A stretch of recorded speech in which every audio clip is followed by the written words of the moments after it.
Have you ever wondered why some seasons of life feel unbearably empty? What if loneliness was not a punishment, but a preparation for something beautiful you cannot yet see? There was a woman who discovered this truth in the quietest, most painful chapter of her life. Let me tell you her story.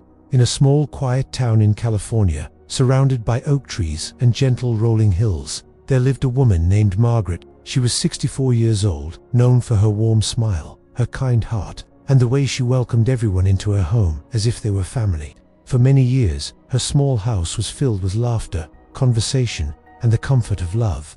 Her husband, Thomas, was her companion and her anchor. Her son Daniel was her joy and her pride. Together, they were her whole world. But life has a way of changing things we thought would last forever. One winter, Thomas fell ill. Margaret cared for him day and night, praying with all her heart that he would recover. But some prayers are answered differently than we hope. Thomas passed away quietly one cold morning, leaving Margaret with an emptiness she had never known. The house that once echoed with his voice now felt like a hollow shell. She tried to be strong. She told herself that Daniel was still with her, and that would be enough. But grief does not leave quickly. It sits heavy in your chest, reminding you of every absence, every silence, every moment you must face alone. Months passed. Margaret slowly learned to live with the ache. She kept herself busy. She tended her small garden, cooked her simple meals, and offered help to neighbors when they needed it. Daniel stayed by her side, working in town, supporting her as best he could. She found comfort in his presence. She thought perhaps this was how her life would continue.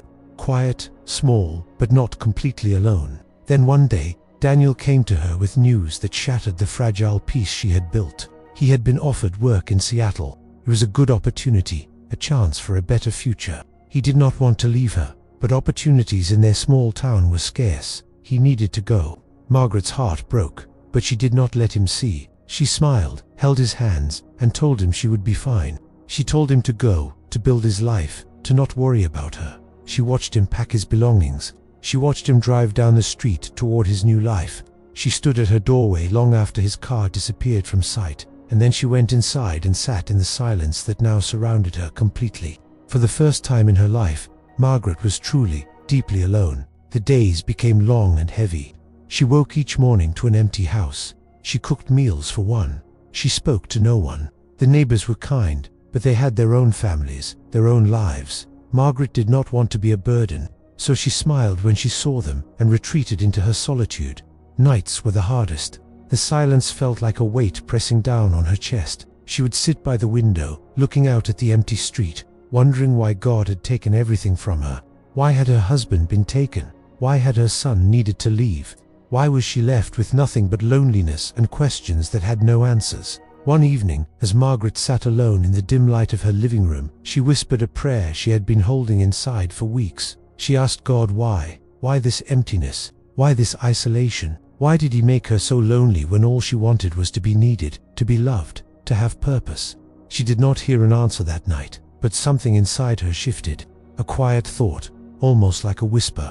Perhaps this loneliness was not the end of her story. Perhaps it was the beginning of something she could not yet see. The next morning, Margaret woke early. She did not know why, but she felt a gentle pull to walk through town. As she walked past the community center, she saw a young mother sitting on a bench, holding a crying baby. The woman looked exhausted, her eyes red from sleepless nights. Margaret stopped. She asked if the woman needed help.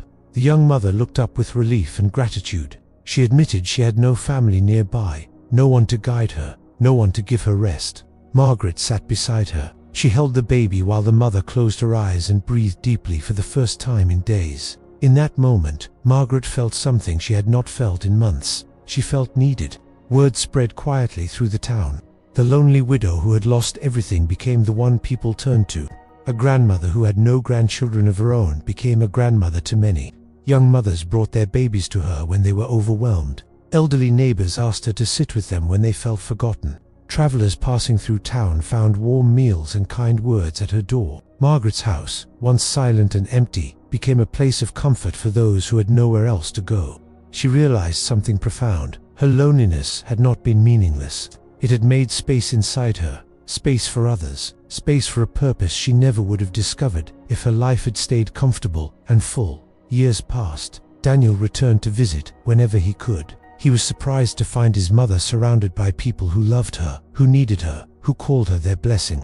He asked her how she had become so important to so many. Margaret smiled and told him the truth. She said that when God took away the people she loved, she thought her life was over. But God was not punishing her. He was preparing her. Her loneliness had softened her heart. It had taught her to see the loneliness in others. It had given her the courage to reach out when it would have been easier to stay hidden. Her emptiness had become her strength. Her solitude had become her gift. Daniel looked at his mother with new eyes. He saw not a lonely widow, but a woman who had turned her pain into purpose. A woman who had let her brokenness become a doorway for others to find comfort. She had not wasted her loneliness. She had transformed it.